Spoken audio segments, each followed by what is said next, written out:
اعوذ باللہ من الشیطان الرجیم بسم اللہ الرحمن الرحیم السلام علیکم ورحمۃ اللہ وبرکاتہ۔ سورہ البقرہ آیت نمبر 22 کی تفسیر۔ بسم اللہ الرحمن الرحیم۔ الذی جعل لکم الارض فراشا والسماء بناء وانزل من السماء ماء فأخرج به من الثمرات رزقا لكم فلا تجعلوا لله اندادا وانتم تعلمون۔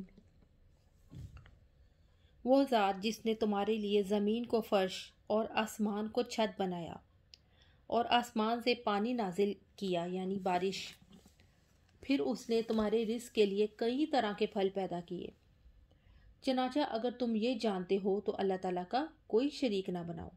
اب یہاں پہ اس آیت میں اللہ تعالیٰ کی نعمتوں کی وضاحت کی گئی ہے۔ اللہ تعالیٰ ہی حقیقی ہے، اس نے اپنے بندوں کو طرح طرح کی نعمتوں سے نوازا ہے۔ اس نے فرمایا الذی جعل لکم الارض فراشا، وہ ذات جس نے تمہارے لیے زمین کو فرش بنایا۔ سیدنا ابن مسعود رضی اللہ عنہ نے فرمایا ہے کہ زمین ایسا فرش ہے جس پر چلا جاتا ہے، وہی بچھونا ہے اور وہی جائے قرار ہے۔ اللہ تعالیٰ نے زمین میں وہ ساری قوتیں رکھی ہیں جو انسان کی زندگی کے لیے ناگزیر ہیں۔ اس نے زمین کو ہمارے لیے ہموار بنایا، اسی لیے زمین انسان کو لے کر ڈھلکتی نہیں اور انسان سکون کے ساتھ اس پر زندگی گزار سکتا ہے۔ وَالسَّمَاءَ بِنَاءَ، اور آسمان کو چھت بنایا۔ ہر چیز جو ہمارے اوپر بلند ہے آسمان ہے۔ اللہ تعالیٰ نے آسمان کو بغیر ستونوں کے بنایا ہے، جس کے نیچے ساری کہکشائیں ہیں، سارے سیارے ہیں، ستارے ہیں جو اپنے اپنے مدار میں تیر رہے ہیں اور ایک دوسرے سے ٹکراتے بھی نہیں۔ یہ اللہ کی کتنی بڑی نشانی ہے۔ اگر ہم باہر بیٹھیں آسمان کو دیکھیں، غور و فکر کریں، اس لیے تو قرآن میں بار بار اللہ نے کہا ہے کہ آپ غور و فکر کرو، ہر چیز پہ غور و فکر کرو۔ رب العزت نے فرمایا لَخَلْقُ السَّمَاوَاتِ وَالْأَرْضِ أَكْبَرُ مِنْ خَلْقِ النَّاسِ، یقیناً آسمانوں اور زمینوں کا پیدا کرنے والا انسانوں کو پیدا کرنے سے زیادہ بڑا کام ہے۔ سورۃ المؤمن آیت نمبر 57۔ وَأَنزَلَ مِنَ السَّمَاءِ مَاءً، اور آسمان سے پانی نازل کیا اللہ تعالیٰ کے حکم سے۔ سورج کی حرارت کی وجہ سے سمندروں کا پانی بھاپ بن کر جب اوپر جاتا ہے تو وہ ٹھنڈا ہو کر بادلوں کی شکل اختیار کر لیتا ہے، اور بادلوں کو ہوائیں اللہ تعالیٰ کے حکم سے اڑا کر لے جاتی ہیں، اور پھر جس علاقے کے لیے اللہ تعالیٰ کا ارادہ ہوتا ہے وہاں یہ پانی بارش کی صورت میں برسا دیا جاتا ہے۔ سبحان اللہ۔ فَأَخْرَجَ بِهِ مِنَ الثَّمَرَاتِ رِزْقًا لَكُمْ، پھر اس سے تمہارے رزق کے لیے کئی طرح کے پھل پیدا کیے۔ اللہ تعالیٰ نے زمین کے اندر اگانے کی قوت رکھی، آسمان سے بارش برسائی اور اس کے ذریعے ہر طرح کی پیداوار نکال کر رزق فراہم کیا، یعنی رزق ہم تک پہنچایا۔ اللہ تعالیٰ نے زمین میں ایسی قوتیں رکھی ہیں جو انسان کے لیے مفید ہیں۔ انسان ان قوتوں سے فائدہ اٹھا کر رزق حاصل کرتا ہے، زندگی بسر کرنے کا سامان کرتا ہے اور لذت بھی حاصل کرتا ہے۔ ارشاد ربانی ہے، اور اللہ تعالیٰ کی نشانیوں میں سے یہ بھی ہے کہ بلا شبہ آپ زمین کو بنجر دیکھتے ہیں، پھر جب ہم اس پر بارش یعنی پانی نازل کرتے ہیں یا بارش برساتے ہیں تو وہ لہلہاتی ہے اور پھولتی ہے۔ بے شک جس نے اس کو زندہ کیا یقیناً وہی مردوں کو بھی زندہ کرنے والا ہے، یقیناً وہ ہر چیز پر پوری طرح قدرت رکھنے والا ہے۔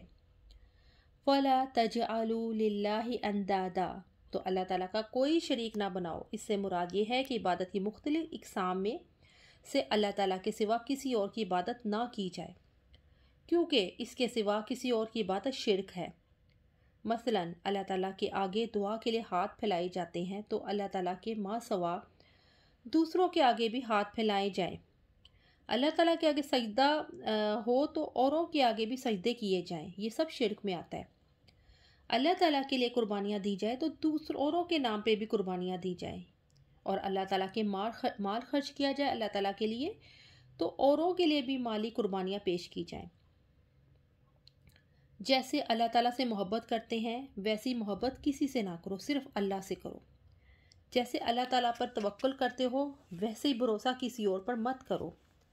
جیسے اللہ تعالیٰ کو خوف رکھتے ہو ویسا خوف کسی اور کو نہ دکھاؤ اور نہ کھاؤ کسی سے خوف۔ جیسے اللہ تعالیٰ سے امید باندھتے ہو ویسی امید کسی اور سے نہ باندھو۔ جیسے اللہ تعالیٰ کی رضا چاہتے ہو اسی طرح کسی اور کو راضی کرنے کی فکر نہ کرو۔ اللہ تعالیٰ کے ماں سوا سب کچھ ہماری طرح مخلوق ہے، جیسے ہمیں رزق دیا جاتا ہے انہیں بھی دیا جاتا ہے، جیسے ہمارے لیے زندگی کی تدبیر کی جاتی ہے ان کے لیے بھی کی جاتی ہے۔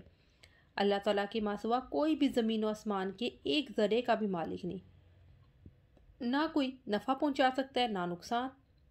سیدنا عبداللہ بن مسعود رضی اللہ تعالیٰ عنہ کی روایت ہے کہ میں نے کہا یا رسول اللہ سب سے بڑا گناہ کون سا ہے؟ آپ صلی اللہ علیہ وآلہ وسلم نے فرمایا اللہ کے ساتھ کسی کو شریک بنانا حالانکہ اس نے تمہیں پیدا کیا ہے۔